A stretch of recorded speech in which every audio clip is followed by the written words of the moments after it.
اب ہم چلتے ہیں مروی عنہ کی طرف، منقول عنہ کی طرف، یعنی وہ شخصیت جس کی طرف یہ خطبہ منسوب ہے، یعنی شیخ الہند بلکہ شیخ الاسلام مولانا محمود حسن رحمہ اللہ تعالی، ٹھیک ہے، فرنگیوں کے عظیم ترین دشمن، اسیر مالٹا، فرنگیوں کے خلاف نفرت ابھارنے والے، جہاد کے علم بردار، عبقری شخصیت، ان کی اقوال، ان کی تحریرات، ان کا عمل باہم مؤید تو ہو سکتے، متصادم نہیں۔ لا الہ الا اللہ، کیا مطلب؟ آپ کسی جینیس پرسنالٹی کو لیتے ہیں، لوگ جس کو فالو کرتے ہیں، جس کی پیروی کرتے ہیں، اتباع کرتے ہیں، تو اس جینیس پرسنالٹی کی شخصیت کا لازمی جز یہ ہوتا ہے کہ جو اس کے نظریات میں ٹکراؤ نہیں ہوتا، تصادم نہیں ہوتا، چاہے وہ نظریات غلط ہوں، لیکن اس کی جو بھی نظریات ہیں، اگر اس کے نظریات کو نمبر وار بیان کر دیے جائیں تو اس کے تمام نظریات، یعنی اس کے تمام اگر اس کے نظریات کو دفعات کی شکل میں بیان کر دیے جائیں تو نظریات کی تمام دفعات ایک دوسرے کی تائید تو کریں گی، ایک دوسرے کو طاقت تو بخشیں گی، ایک دوسرے سے متصادم نہیں ہوں گی، ایک دوسرے سے ٹکرائیں گی نہیں گی، ورنہ وہ جینیس پرسنالٹی ہے ہی نہیں۔ شیطان کی باتیں ایک دوسرے سے ٹکراتی تو نہیں ہے نا، شیطان کی ہر بات اس کی دوسری بات کو طاقت دیتی ہے، یہ جینیس لوگوں کی نشانی ہے۔ مولانا محمود حسن دیوبند کے پہلے شاگرد، جہاد کے نشان اور علم بردار، ان کی اقوال، ان کی تحریرات، ان کا قول و عمل، کیا یہ آپس میں ٹکرا سکتے ہیں؟ نہیں، ان کا ہر قول دوسرا قول، ان کا ہر قول اپنے ہی قول کے لیے تائید کی حیثیت رکھے گا، ان کا ہر عمل اپنے ہی دوسرے عمل کے لیے تائید کی حیثیت رکھے گا، ٹکراؤ نہیں رکھے گا۔ ٹکراؤ رکھے گا تو پھر تو وہ محمود الحسن ہوئے ہی نہیں۔ یہ بالکل ایسا ہی ہے جیسے آئین کی مختلف دفعات ہوتی ہیں، تو آئین کی جتنی بھی دفعات ہوتی ہیں، چاہے وہ کسی بھی شعبے سے متعلق ہوں، وہ باہم متصادم نہیں ہوتی۔ اگر وہ باہم متصادم ہیں پھر وہ آئین نہیں ہے، وہ آئین نہیں۔ آئین کی ہر دفعہ دوسری دفعہ کو طاقت مہیا کرتی ہے، اگر ایسا نہ کرے، باہم تصادم ہو، تو وہ منافقانہ آئین ہوا، ٹھیک ہے نا جی۔ یہ خطبہ جو حضرت شیخ الہند کی طرف منسوب ہے، یہ ان کی پوری زندگی کی جد و جہد سے متصادم ہے۔ اللہ اکبر۔ آئین کی اگر دفعات آپس میں ٹکرا جائیں تو آپ کہتے ہیں کہ اس آئین میں منافقت ہے، تو اگر شیخ الہند کے اقوال، ان کی پوری زندگی کے مختلف نشیب و فراز ایک دوسرے سے ٹکرا جائیں تو آپ کہیں گے شیخ الہند کی تو نظریات میں تضاد ہے، نعوذ باللہ منافقت ہے، حج کعبہ بھی ہے، گنگا کا اشنان بھی ہے۔ تو ایسا تو ممکن نہیں شیخ الہند کے متعلق، الحمدللہ، ٹھیک ہے نا۔ تو ایک طرف شیخ الہند کی پوری زندگی ہے فرنگیوں کا سب سے بڑا باغی، اور دوسری طرف دو لائنوں کی عبارت ہے جو پوری زندگی سے متصادم ہے۔ تو لعنت بھیجیں اس تحریر پر، اس عبارت پر، اس کی اصلیت پر، کی تو اصل ہے ہی نہیں ہے، غلط منسوب ہے شیخ الہند کی طرف۔ لا الہ الا اللہ۔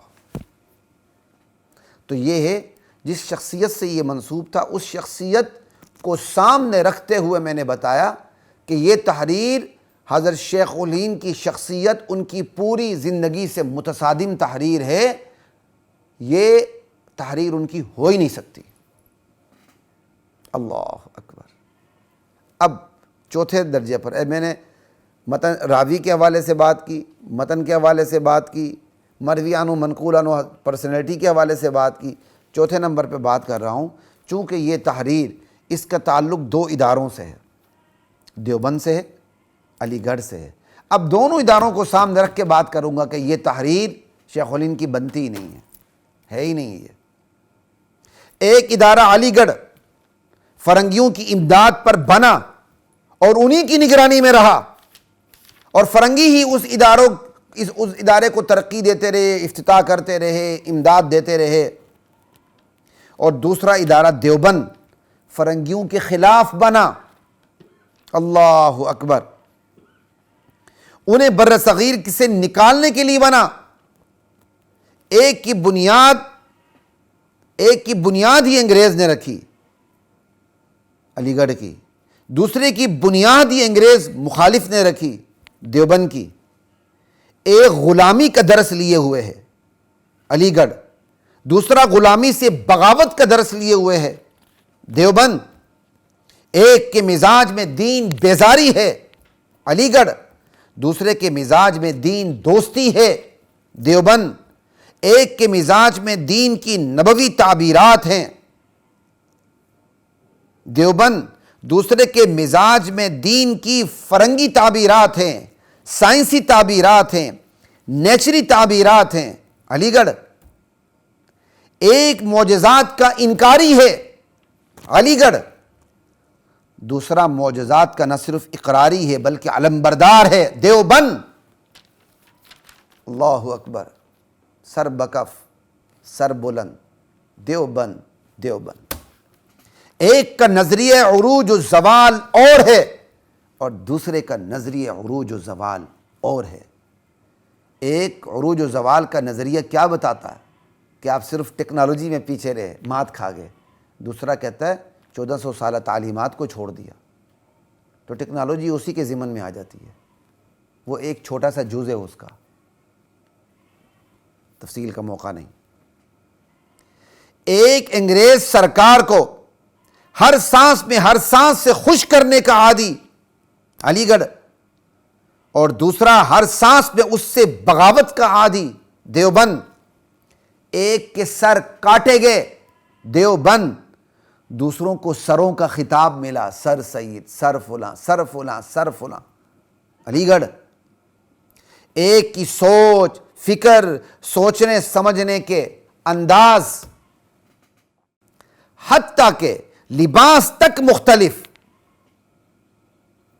دیسی کالے انگریز، اور دوسرا اپنی 1400 سالہ ماضی سے وابستہ پیوستہ لباس تک میں بھی۔ اور اسی روشنی میں وہ حال کو دیکھتے ہیں، مستقبل پر نظر رکھتے ہیں۔ ایک ادارے کا مقصد تخلیق فرنگیوں کی قربت، دوسرے کا مقصد تخلیق 100% اس کے خلاف کہ فرنگیوں کو نکالنا ہے، دین کو بچانا ہے، اور بالآخر جہاد کرنا ہے، استعمار کو تحلیل کرنا ہے، استعمار کی ہیبت کو توڑنا ہے، اور استعمار کو کفن دفن کر کے، اس کی تکفین کر کے اسے قبر تک پہنچا کے رہنا ہے۔ لا الہ الا اللہ، چہ نسبت خاک را بعالم پاک۔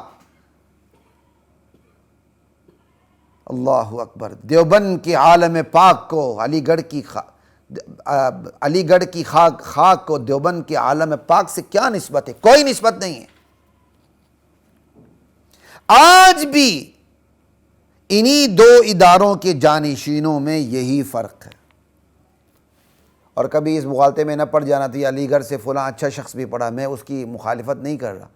ہم اگر ادارے کی بات کر رہے ہیں تو من حیث المجموع بات کر رہے ہیں، ورنہ دیوبند سے پڑھنے والا بھی گمراہ ہو سکتا ہے انڈیویجولی، علی گڑھ سے پڑھنے والا بھی اچھا نکل سکتا ہے انفرادی طور پر۔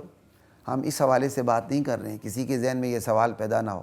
ہم من حیث المجموع بات کر رہے ہیں کہ ایک ادارے کا اپنا مزاج کیا ہے، کیسے افراد یہاں سے نکلنے چاہیے، دوسرے ادارے کا مزاج کیا ہے کہ وہاں سے کیسے افراد نکلنے چاہیے۔ پاکستان کی نوکر شاہی میں یہی طبقہ علی گڑھ ہے، ان کے روحانی وارث ہیں، اور ان کے جو مزاحم طبقہ، ان کے بد مقابل طبقہ ہے، وہی دیوبند ہے آج بھی۔ اللہ اکبر۔ تو میں نے اس تحریر کو ناپنے کے لیے 4 تگڑیاں رکھیں، 4 میزان رکھے۔ راوی، روایت کرنے والا، ناقل کون ہے، ٹھیک ہے جی، روایت یعنی جو یہ تحریر ہے اس کا ٹیکسٹ کیسا ہے، ٹھیک ہے جی، مروی عنہ منقول عنہ یعنی جس کی بابت کہا جاتا ہے، جس سے متعلق یہ اس کی تحریر ہے، اس سے منظور کروائی گئی ہے، وہ کیسی شخصیت تھی؟ اور پھر جو دو اداروں سے منسوب سے متعلق یہ تحریر ہے، دیوبند اور علی گڑھ، ان کا مزاج کیا تھا؟ یہ 4 میزان میں نے اس تحریر کو تولنے کے لیے رکھے تھے۔ چاروں میزانوں کی روشنی میں، چاروں موازین کی روشنی میں میں نے آپ کے سامنے بات رکھی۔ یہ خطبہ جھوٹ کا پرندہ ہے، خرافات پر مبنی ہے، بکواس پر مبنی ہے، یہ حضرت شیخ الہند کا نہیں ہو سکتا۔ اس تحریر کے پس منظر میں جن لوگوں نے اس تحریر کو شیخ الہند کی طرف منسوب کیا، وہ کون ہیں؟ اس تحریر کے پس منظر وہی فرد ہے، وہی لوگ ہیں، وہی قوتیں ہیں جن کے ہاں قدر و قیمت انگریزوں کی ہے، فرنگیوں کی، فرنگیوں کے غلاموں کی ہے، کالے اور دیسی اور ولایتی انگریزوں کی ہے۔ لا الہ الا اللہ۔ دین کے لیے لٹنے والے، دین کے لیے خود کو لٹانے والے، ان کے نزدیک تو احمق ہے بھائی، اور ان کے نزدیک جو احمق ہیں، زمانے کے تقاضوں سے بے خبر ہیں، جنہیں منہ ٹیڑھا کر کے انگلش بولنی نہیں آتی، جنہیں 3 پیس سوٹ پہننا نہیں آتا، جنہیں چست پینٹ پہن کے اپنا جغرافیہ دکھانا نہیں آتا، وہ 1 صدی میں 3 سپر پاورز کو شکست دے چکے ہیں اللہ کے حکم سے۔ افغانوں کو دیکھ لیں، افغان باقی، کوہسار باقی، الملک للہ، الحکم للہ، الحکم للہ، الملک للہ۔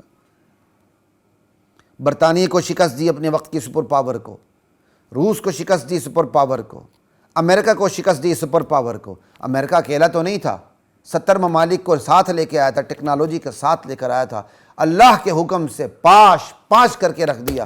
کن لوگوں نے؟ ان لوگوں نے جن کو علی گڑھ کی ذہنیت رکھنے والے سوچ احمق سمجھتے ہیں، زمانے کی تقاضوں سے بے خبر سمجھتے ہیں۔ لا الہ الا اللہ۔ اور ان احمقوں کے پاس، ان کیا کہتے ہیں، ان اندھے مخالفین کے پاس وہی پرانا لارڈ میکالوی سبق ہے، غلامی غلامی اور بس غلامی، فرنگیوں کی غلامی، اور کچھ بھی نہیں۔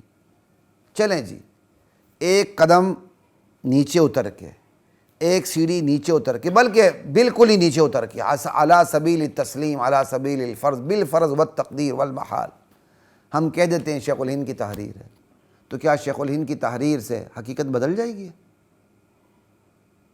ہم شیخ الہند کے مقلد تو نہیں ہیں، اصول میں تو براہ راست قرآن و سنت کے دیکھتے ہیں، فروعات میں ہم امام ابو حنیفہ کے مقلد ہیں۔ تم شیخ الہند کا نام لگا لو، اور ہم شیخ الہند کے نام سے مرعوب ہو کے تمہارے نظریات کو قبول کر لیں گے؟ بالفرض والتقدیر، بالفرض، محال کے لیے آتا ہے نا لو، بالفرض شیخ الہند کی بھی ہو یہ تحریر، پھر بھی ہم نہیں مانتے، غلط ہے، اور بتاؤ۔ لیکن ہم نے کہہ دی شیخ الہند کی تحریر نہیں ہے۔